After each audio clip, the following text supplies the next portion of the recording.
28%. Gambling is not a so hard-earned cash. It's a soft-earned cash. And I thought 24% or anything above that should be taxed here. The rest of the money, that 24%, goes back to the government for other investments. Government acts as a only buffer zone for those who are devastated and those who have lost, those who are depressed and misled Kenyans who do gambling. So I thought increasing the percentage rate on the tax would even be better. Thirdly, I want to suggest that we stagger the tax rate. For example, based on gross income, companies who get close to, say, 1 billion shillings on gambling, maybe would give it a higher percentage, say 50%.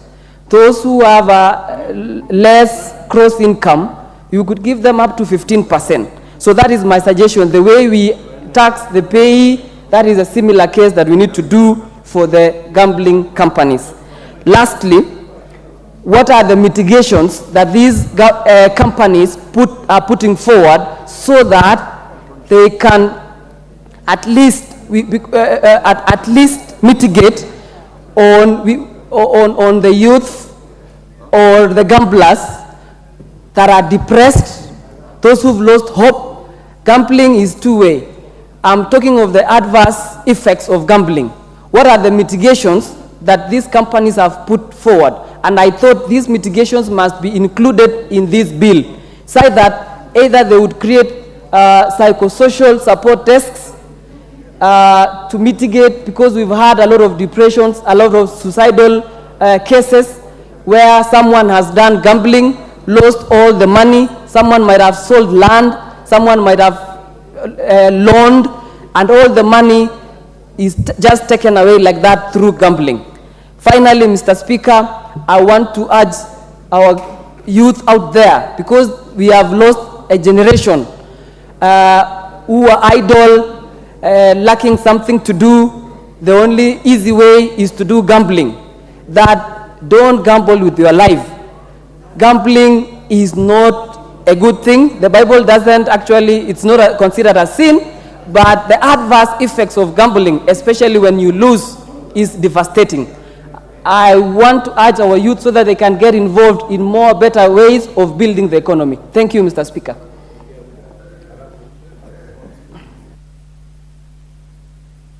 Omboko Milemba.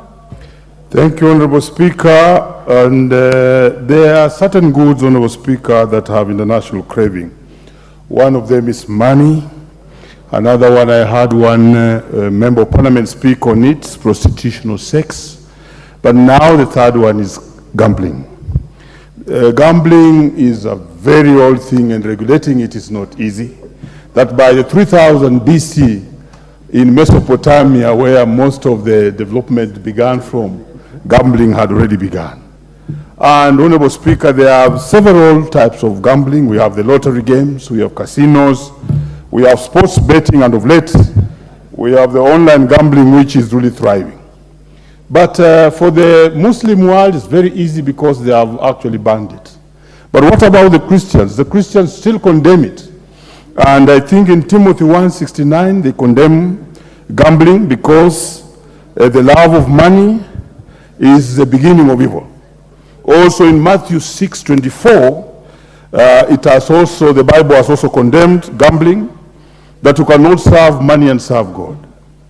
But however, controlling gambling can be very, very difficult. Gambling has 2-3 stages. I'll be very fast. The first stage, you go in and you win. So we have a winning phase. Then secondly, you are given the losing phase. And quickly they take you to the desperate phase.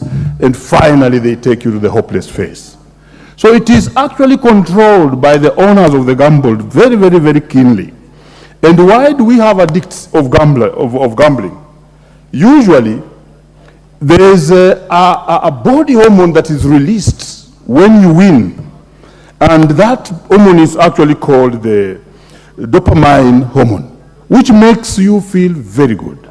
But the owners of the gambling game know very well that once you win and win, dopamine is already in your body, and you'll always crave to feel like the same way you felt the first time.